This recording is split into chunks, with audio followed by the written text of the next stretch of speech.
Baik, yang pertama yaitu ada konsep dasar pendidikan sepanjang hayat. Pendidikan merupakan suatu proses pembentukan kepribadian manusia. Sebagai suatu proses, pendidikan tidak hanya berlangsung pada satu saat saja, akan tetapi pendidikan terus berlangsung secara berkelanjutan dan berkesinambungan. Dari sinilah muncul istilah yang bernama pendidikan sepanjang hayat. Istilah konsep pendidikan sepanjang hayat merumuskan suatu asas bahwa pendidikan adalah suatu proses yang terus-menerus atau kontinu, dari bayi sampai meninggal dunia, dan bahwa kebutuhan pendidikan berlangsung sepanjang hidup manusia. Definisi kerja pendidikan sepanjang hayat adalah pendidikan yang harus itu yang pertama meliputi seluruh hidup setiap individu. Yang kedua, mengarah kepada pembentukan, pembaruan, peningkatan, dan penyempurnaan secara sistematis pengetahuan, keterampilan, dan dapat meningkatkan kondisi hidupnya. Yang ketiga, tujuan akhirnya adalah mengembangkan penyadaran diri setiap individu. Dan yang terakhir itu meningkatkan kemampuan dan motivasi untuk belajar mandiri. Nah, adapun tujuan untuk pendidikan manusia seutuhnya dan seumur hidup adalah yang pertama itu mengembangkan potensi kepribadian manusia sesuai dengan kodrat dan hakikatnya, yakni seluruh aspek pembawaannya seoptimal mungkin. Dengan demikian, secara potensial keseluruhan potensi manusia diisi kebutuhannya agar berkembang secara wajar. Dan yang kedua itu dengan mengingat proses pertumbuhan dan perkembangan kepribadian manusia bersifat hidup dan dinamis, maka pendidikan wajar berlangsung seumur hidup. Sekian pemaparan materi dari saya. Baik, di sini saya Muslimah Putri Buhari akan melanjutkan pembahasan mengenai materi konsep dasar pendidikan sepanjang hayat. Salah satu ahli yakni menurut Waini Rashidin dalam Hasan Basri mengemukakan bahwa pendidikan sepanjang hayat adalah konsep yang menerangkan sistem yang seharusnya pendidikan dalam kehidupan diselenggarakan. Konsep ini sebagai konsep pendidikan alam semesta yang melihat pendidikan sebagai keseluruhan yang semua terpadu dari semua kegiatan pendidikan yang terdapat dalam kehidupan manusia.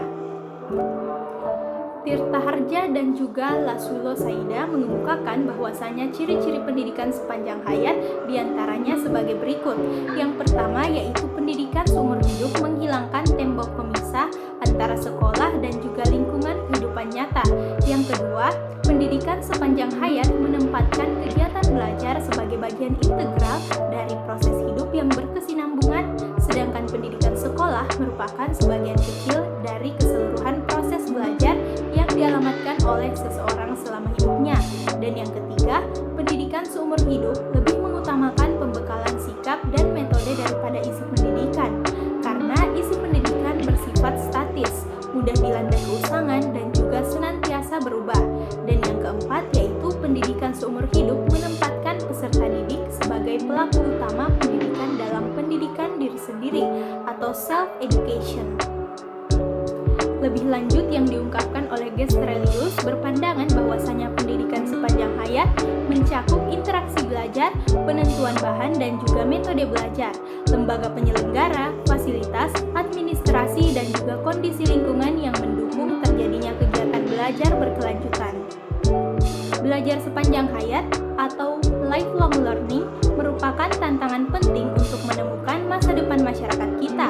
Belajar sepanjang hayat lebih dari pendidikan orang dewasa ataupun pelatihan.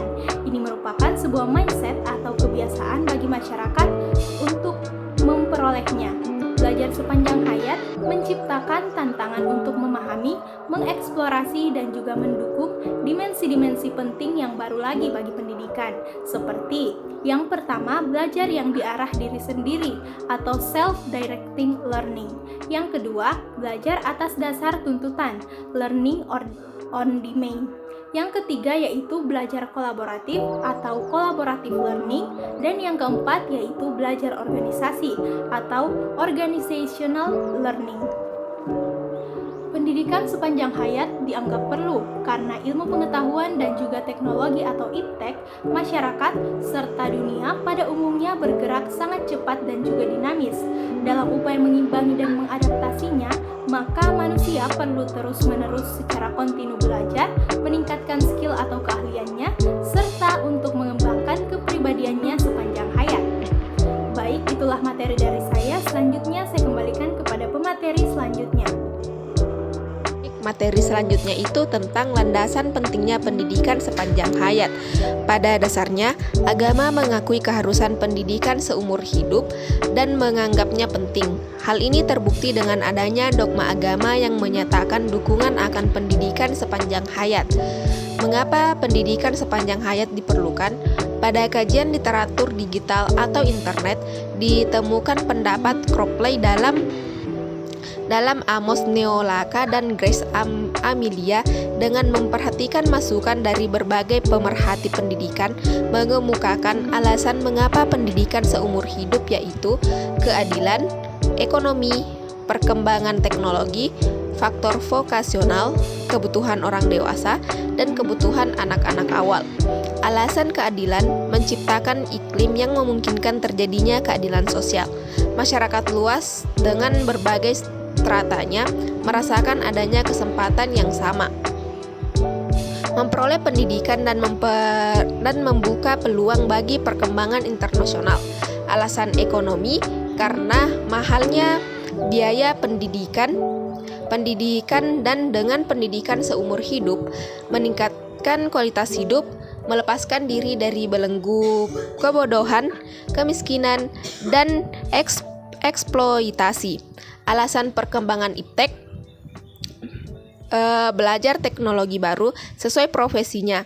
Alasan bersifat pekerjaan, meningkatkan potensi sumber daya manusia, meningkatkan keahlian, keterampilan secara terus-menerus, mengembangkan profesi. Alasan faktor sosial pada perubahan sosial. Menurut Hasbullah, mengemukakan ada beberapa dasar-dasar pemikiran bahwa pendidikan sepanjang hayat sangat penting.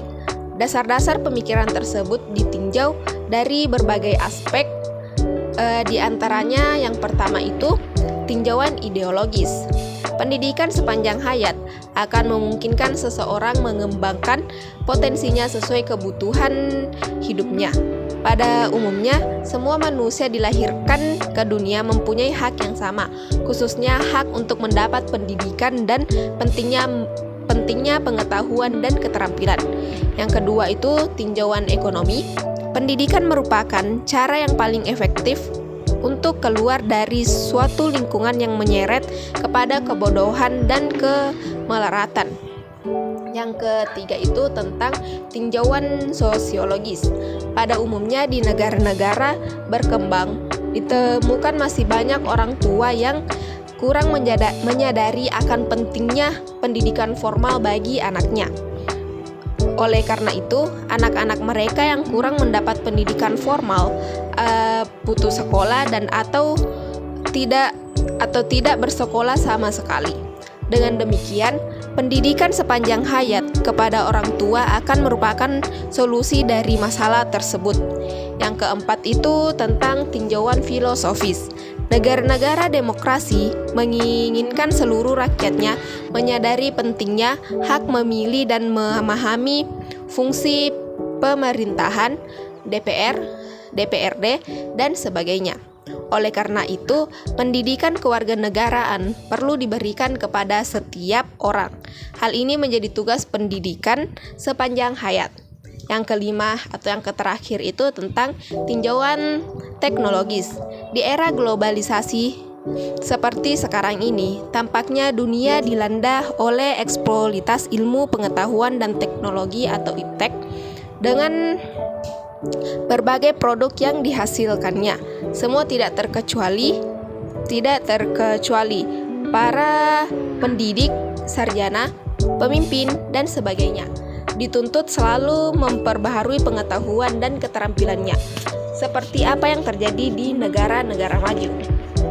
Nah, selanjutnya konsep pendidikan sepanjang hayat ini diperkuat dengan keluarnya Undang-Undang Nomor 20 Tahun 2003 tentang Sistem Pendidikan Nasional. Di dalam pasal 13 disebutkan jalur pendidikan terdiri atas pendidikan formal, non-formal, dan informal yang saling melengkapi dan memperkaya. Dengan adanya undang-undang tersebut, maka pelaksanaan pendidikan sepanjang hayat tidak hanya terbatas di sekolah saja, tetapi di luar sekolah yang memungkinkan terlaksananya pendidikan sepanjang hayat. Sekian materi dari saya. Baik, Assalamualaikum warahmatullahi wabarakatuh. Saya akan menjelaskan mengenai implementasi pendidikan seumur hidup. Pertanyaan yang sering muncul adalah bagaimana implementasi dari pendidikan seumur hidup bagi orang yang tidak menjalani pendidikan formal. Dari pertanyaan yang muncul, beberapa pertanyaan diajukan oleh para nelayan ataupun petani yang dimana mereka tidak menempuh pendidikan formal. Nah, jadi inilah implementasi pendidikan seumur hidup. Yang pertama adalah bagi orang atau masyarakat yang tidak meluluskan pada pendidikan formalnya seperti SD, SMP atau SMA itu dapat menjalani program paket.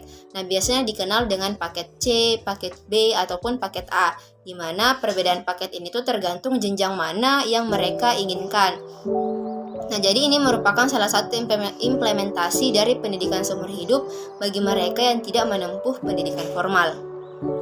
Lalu yang kedua, bagi para mahasiswa yang tidak menempuh atau sedang putus kuliah, mereka dapat mengikuti pelatihan-pelatihan seperti webinar atau bootcamp yang banyak sekarang diadakan oleh instansi, misalnya seperti pelatihan Excel, pelatihan Word, Microsoft Office, dan lain-lain sebagainya. Nah, mahasiswa itu dapat mengikuti webinar-webinar atau bootcamp seperti itu. Ada pula beberapa kali webinar yang misalnya berfokus pada suatu bidang, misalnya bidang psikologi atau bidang sosial.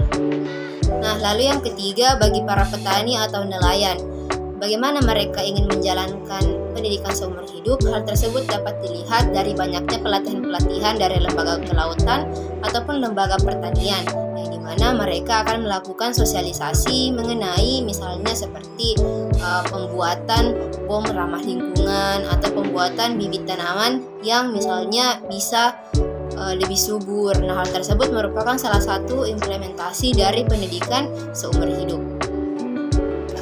Lalu yang terakhir, bagi pekerja level bawah, nah mereka dapat mengikuti kelas-kelas yang berbayar ataupun tidak, di mana kelas-kelas berbayar ini tuh bertujuan untuk meningkatkan keahlian. Nah, hal tersebut biasanya banyak dibuka secara online maupun offline, sehingga sangat membantu bagi para karyawan yang ingin meningkatkan pengetahuan. Nah, dengan kesimpulan bahwasanya pendidikan seumur hidup atau pendidikan sepanjang hayat atau biasa disebut long life education adalah pendidikan yang dilakukan dari awal kita lahir hingga manusia tersebut meninggal dunia. Fenomena pendidikan seumur hidup ini atau pendidikan sepanjang hayat ini sudah bukanlah suatu hal lagi yang asing dalam dunia pendidikan karena sudah banyak dilakukan. Dalam pengimplementasiannya, pendidikan seumur hidup ini memerlukan motivasi, keinginan yang kuat karena tidak mudah timbul rasa ingin melakukan pendidikan seumur hidup bagi setiap orang. Selain itu, dengan pendidikan seumur hidup, orang-orang bisa dilatih untuk mandiri, terlebih lagi mereka yang menempuh pendidikan non-formal, karena kebanyakan pendidikan seumur hidup itu ditempuh dengan cara non-formal. Dan pendidikan formal itu biasanya dalam universitas, biasanya kita melihat bahwasanya ada misalnya orang tua atau orang yang sudah cukup tua, tapi tetap melanjutkan pendidikannya. Nah, itu merupakan contoh di lingkungan formal. Nah, seperti tadi implementasi seperti nelayan dan lain-lain itu kebanyakan ada di lingkungan non-formal, sehingga siapa saja itu sebenarnya bisa melakukan pendidikan seumur hidup. Baik, cukup sekian. Saya Sarah Safidarani mewakili teman-teman kelompok 10. Sekian, Assalamualaikum warahmatullahi wabarakatuh.